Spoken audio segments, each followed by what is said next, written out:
நம்மள பெத்து வளர்த்து ஆளாக்கி ஒரு நல்லது பண்ணணும்னு நினைக்கணும் அப்பா அம்மா தான். ஆமா. அவங்க பேச்சே கேட்காத ஒரு சிலர் நம்மள பார்த்திருக்க மாட்டாங்க. நம்மளோட பண்புகள் என்னன்னு தெரியாது. நம்மள யாரு எவர் நான் நல்லவனா கெட்டவனா கூட தெரியாது. ஆனா நான் சொல்ற வார்த்தை அந்த வார்த்தை உங்களுக்குள்ள ஒரு இம்பாக்ட் பண்ணுது அப்படின்னா சீரியஸ்லி பிளெஸ்ட் தானே.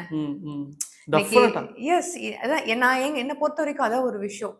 ஒரு அப்பா அம்மானால முடியாத விஷயம் ஒரு ஒய்ஃப்னாலேயோ ஹஸ்பண்ட்னாலேயோ ஃப்ரெண்ட்ஸ்னாலேயோ குழந்தைகள்னாலேயோ ஸோ யாருனாலும் முடியாத ஒரு விஷயத்த நம்ம இங்க செய்யறோம்னு நினைக்கும் போது இட்ஸ் நாட் அ சிம்பிள் திங்னு நான் நினைக்க மாட்டேன். அது ரொம்ப பெரிய பிளெஸ்ட் தான். நீங்க சொன்ன மாதிரி அது எல்லாருக்கும் கிடைச்சிடாது. எனக்கே ஃபர்ஸ்ட் ஆஃப் ஆல் அது இல்லை.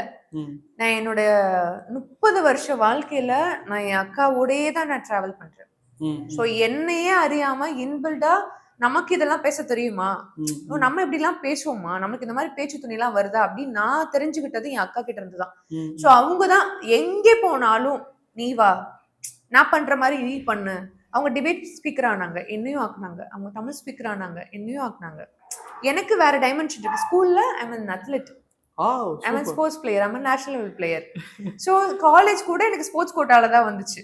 ஸோ அந்த லெவல்ல என்னோட தாட் என்னன்னா ஸ்போர்ட்ஸ். ஸோ அந்த மாதிரி நான் போயிட்டேன். But what ever it is அவங்களுக்கு ஒன்று பிடிச்சிருக்கணும் போது அவங்களுக்கே தெரிஞ்சிருக்கு என்னட்ட அவங்களோட குணாதிசயங்கள் எல்லாமே என்னட்ட இருக்கு. ஸோ அவ்வளோ வருவான்னு சொல்லிட்டு. ஸோ அவங்க என்னதான் இப்போ அவங்க ஆர்டிஸ்டா இருக்காங்க, இன்னும் ஆர்டிஸ்ட் ஆக்கியிருக்காங்க.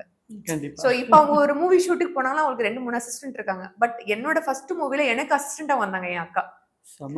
என்னோட டைரக்டர் ப்ரொடியூசர்ஸ் இப்போ வரைக்கும் சொல்லுவாங்க அவங்களுக்கு வேலை பார்க்க 4 பேர் இருக்கும்போது உங்களுக்கு வேலை பார்த்த ஒருத்தவங்க அப்படின்னு சொல்லும்போது அவங்களுக்கு எவ்வளவு ப்ரௌடா இருக்கும்ல. ஸோ அதுல வேற லெவல்ல அப்படின்னு தோணும்ல. ஸோ அந்த மாதிரியான மொமெண்ட்டை வந்து கொடுத்தாங்க.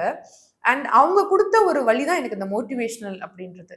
ஸோ அந்த மோட்டிவேஷன்ற விஷயம் இப்போ நீங்க சொன்ன மாதிரி ஒரு சிலர் கேட்குறாங்க, எனக்கு டிஎம் பண்ணுவாங்க, எனக்கு கமெண்ட் பண்ணும்போது பயங்கர ஹாப்பியா இருக்கும். எங்க அம்மா சொல்லுவாங்க நீ நல்லா தான் பேசுற அப்படின்னு சொல்ற போது ரொம்ப ஹாப்பியா இருக்கும். நம்ம அம்மா சொல்லும் போதே ஹாப்பியா இருக்குன்னா இப்ப நீங்களே சம்டைம்ஸ் சொல்லிருக்கீங்க நீங்க பேசும்போது கரெக்டா ஒரு ஃப்ளோல வருது, எனக்கு கொஞ்சம் ஈஸியா இருக்கு.